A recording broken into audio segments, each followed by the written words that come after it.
Welcome back to Authors and Innovators. I'm Larry Gennari, and Doug Banks, my partner in crime from the Boston Business Journal, is with me.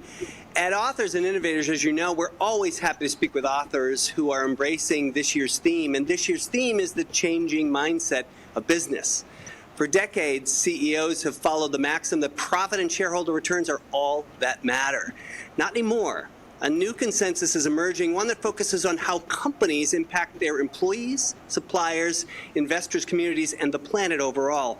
Today, we're talking to MIT professor Zeynep Ton about her fascinating new book, The Case for Good Jobs: How Companies Bring Dignity, Pay, and Meaning to Everyone's Work. Welcome, Professor Ton. We're really pleased to have you. Thank you so much, Larry, and please call me Zeynep. Zeynep, tell us a bit. You've written about this before. This is your second book on the topic. What's a good job, and what's a good job strategy? Yeah, so a good job can mean different things to different people. We might all think about a sense of belonging, achievement, recognition, meaning, meaningfulness of the job differently.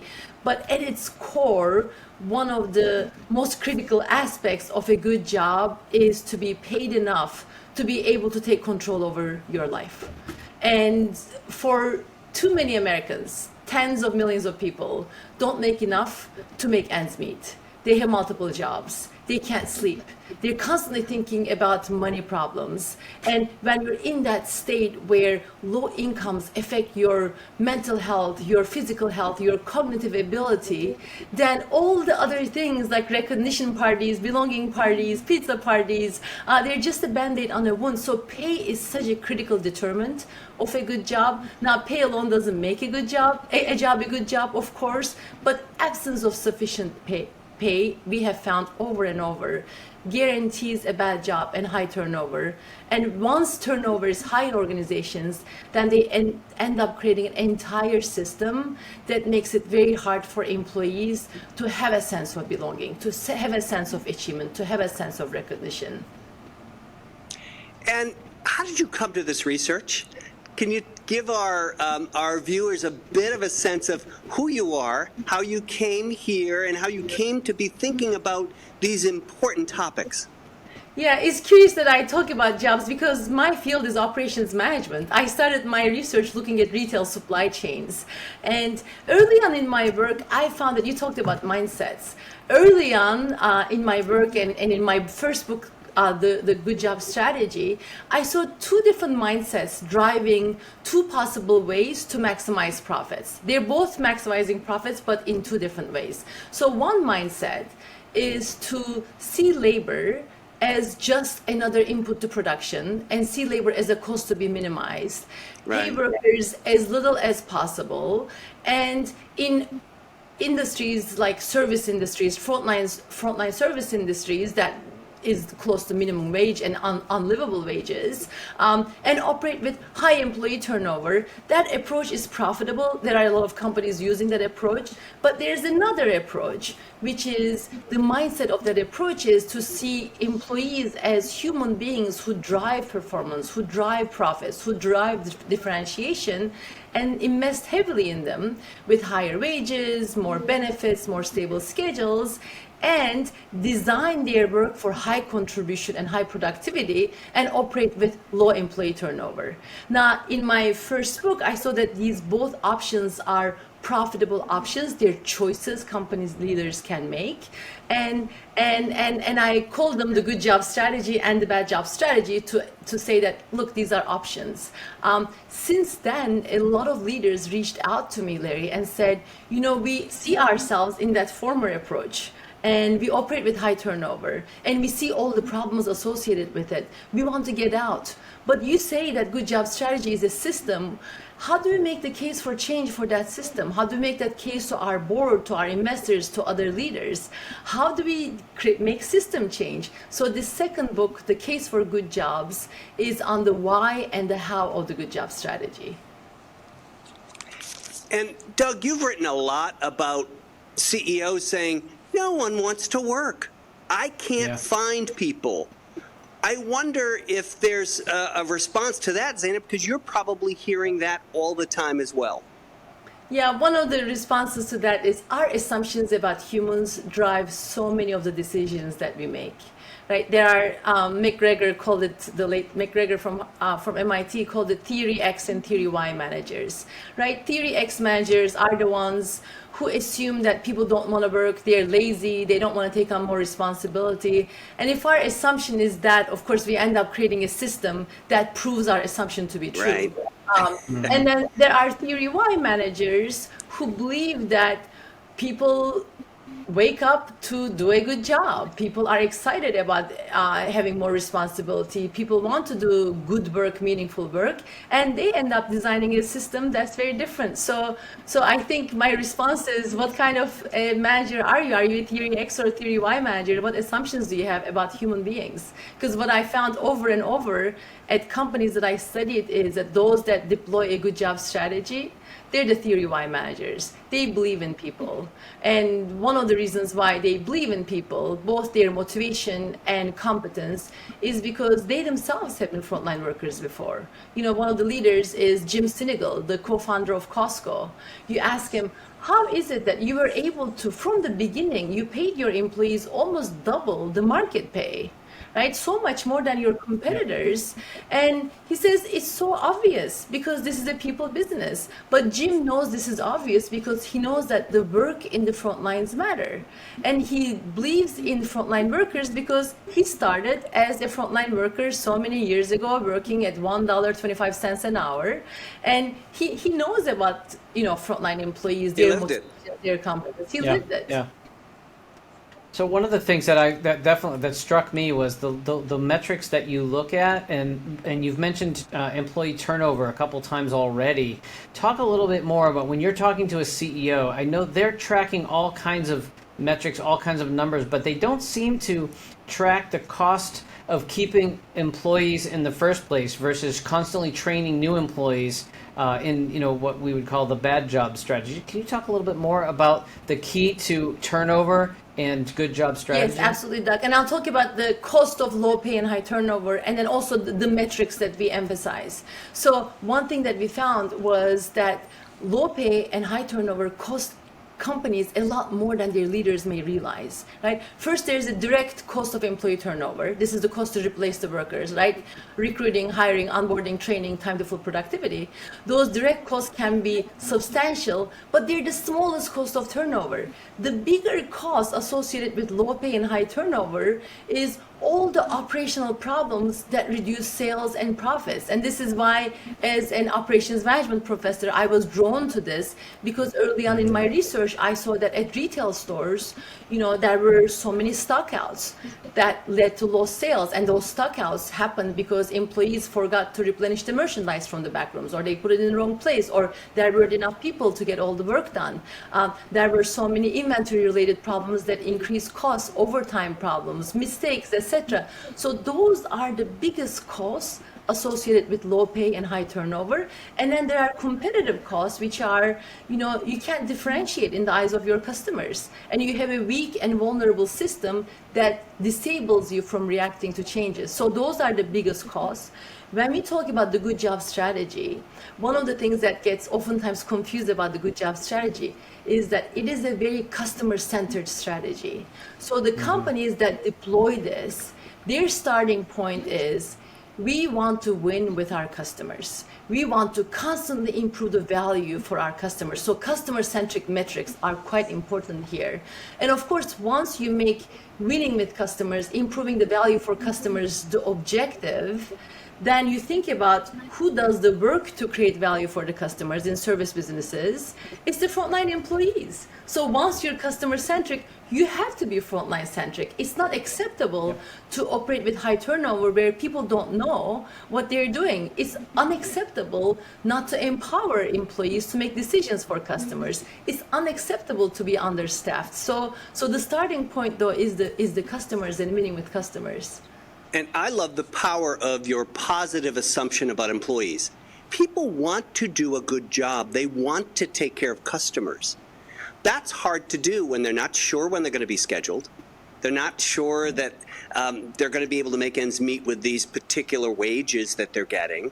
Can you speak to some of the great examples? Because as Doug pointed out, there are plenty of CEOs who will say, it's just, how can we afford to do this? And yet, in this terrific book, you talk about people who have Trader Joe's, Costco, others. Can you talk a bit, Zeynep, about how they started and how they got to a pretty good place when it comes to what you use throughout your work, deep care for employees?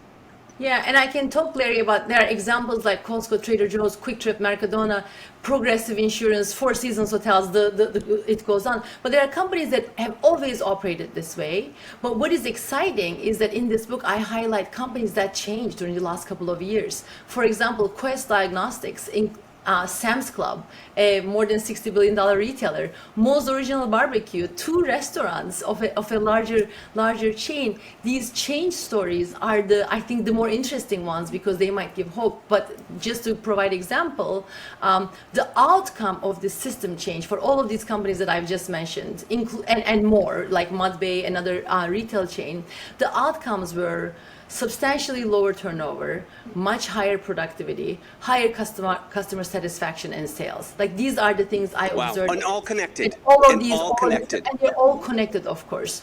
And of course, the key to getting to these outcomes was making system change, not just increasing pay, not just improving schedules, but also designing the work of employees differently. For example, Sam's Club, their initial pay raises. This is Sam's Club is Walmart's warehouse club.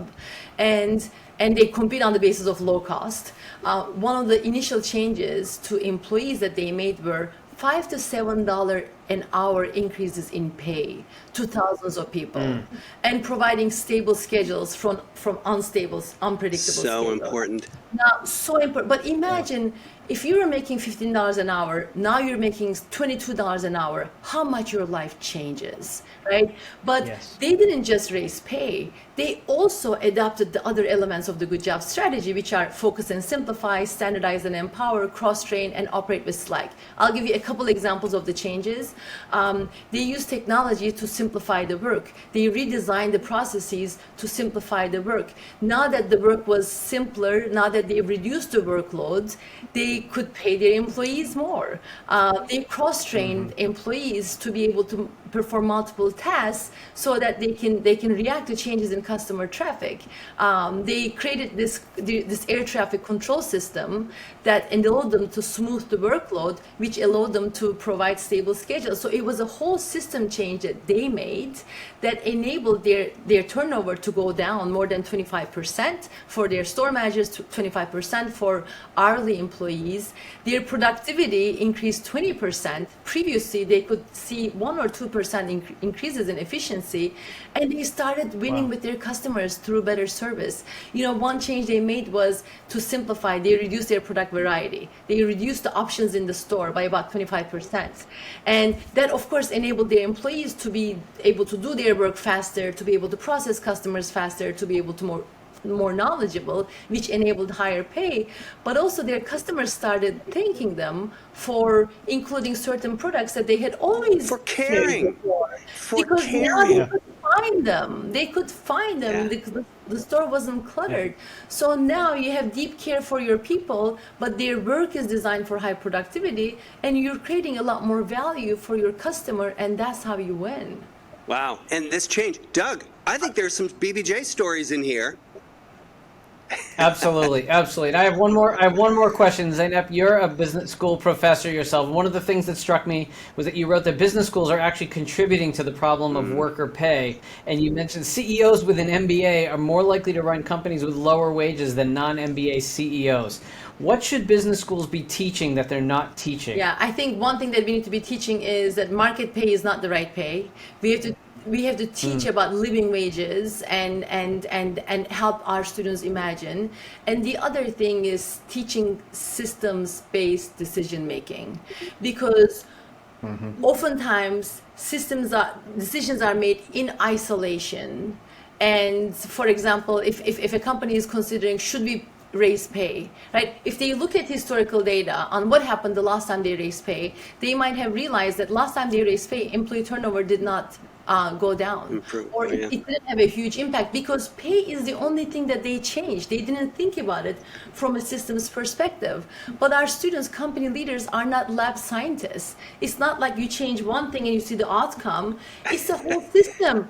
You have agency to change the system to have much better outcomes. Sam's Club, if all they did was to raise pay, maybe it wouldn't have worked for them. But why is that the status quo? So we have to teach our students systems-based thinking, and we have to teach our students how to imagine. Yeah, look at everything. This was just so eye-opening, Zeynep, in that regard. Tell us a bit about what you're seeing in market trends. Do you see this as a trend? Are we seeing a changing mindset of businesses? You know, some businesses, some leaders are changing their mindsets. We have been working with a lot more companies.